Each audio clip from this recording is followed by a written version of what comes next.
Bir var eken, bir yok eken. Kadim zamanını yekelikten içi kısıp yalnıydı kalan bir gücücök var eken.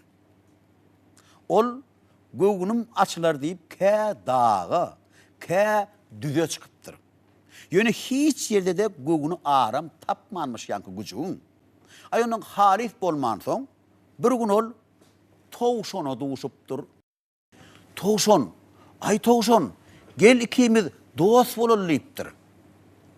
Toğuşonum, bolya küçük bolya, sen diyenin morsun deyip, on bilen dostlaşmağa razı boluptur.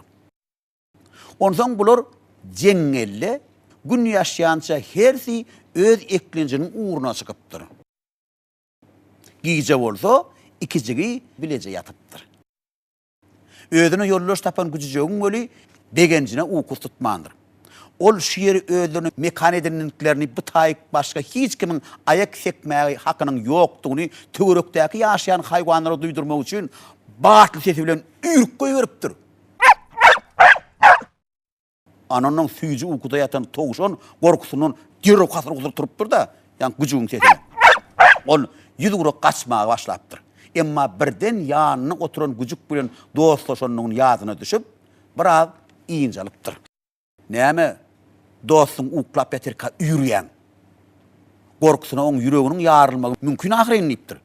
Onun sonra sen sesini möcek eşitse ikimiz hem yer deyiptir yan gücüğü. Buna gücüğün kahar geliptir. Sen yalı korkok bilen dost olanımdan yeke gedenim o deyiptir de gidiveriptir öyünden çıkıp. Edil şu vakit bir çal möcek on yanından geçip var yani eken. Gücük ona karab şey deyiptir. Möcek dost. Dursana bir ayak çeksene deyiptir. Neme hizmet deyip möceğim saklanıptır. Gücük ona yekeliktenim halis iyirdim möcek dost. Sen yalı merdirek biri bilen bile dostlaşaysam diyen deyiptir. Gel ver deyiptir möceğim. Bile bolsak içimiz kısmaz deyip yankı möcek gücüğü iyidine tirkep gidiveriptir. Bular ağ edip yadanlarından son bir yerde bilece yatıptırlar. İç çagaz giyeceğin bir vakti yan kuşun sesini koyunup durdu. Hayvat bilen tüvürük taşına ürüp başlaptır. Yankı bilece yatan için on sesine möcek toğuşonunun beter korkup turuptur. Gücük kalipa bıkılığın bilen sen ahırına aya ağa vorsun. Ol katı zordur ay deyiptir. Ama bunu eşten gücücek varsa möcektenim göğünü geçiptir. O şey deyiptir. Demek ayı munnunum zor eken o.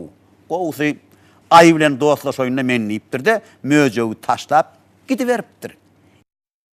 Yine bir günüm ol aya doğuşuptur. Ona dost olmağını teklif ediptir. Ayam razı boluptur. Akşam on yanına yatıptır.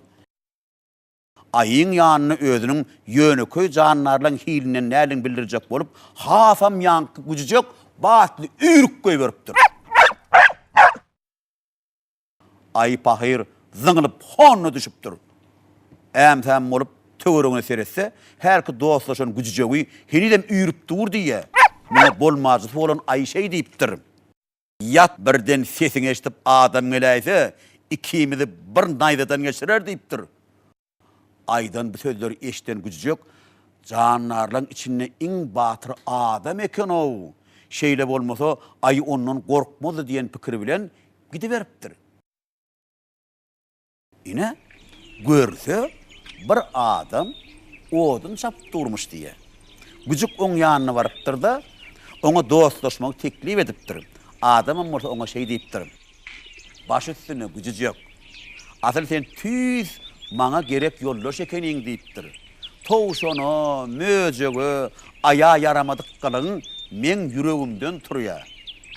Saklık canların in qoğuluklarının biridir deyiptir. Şey deyip şu günden adam bilen gücüğün dostluğu başlattır.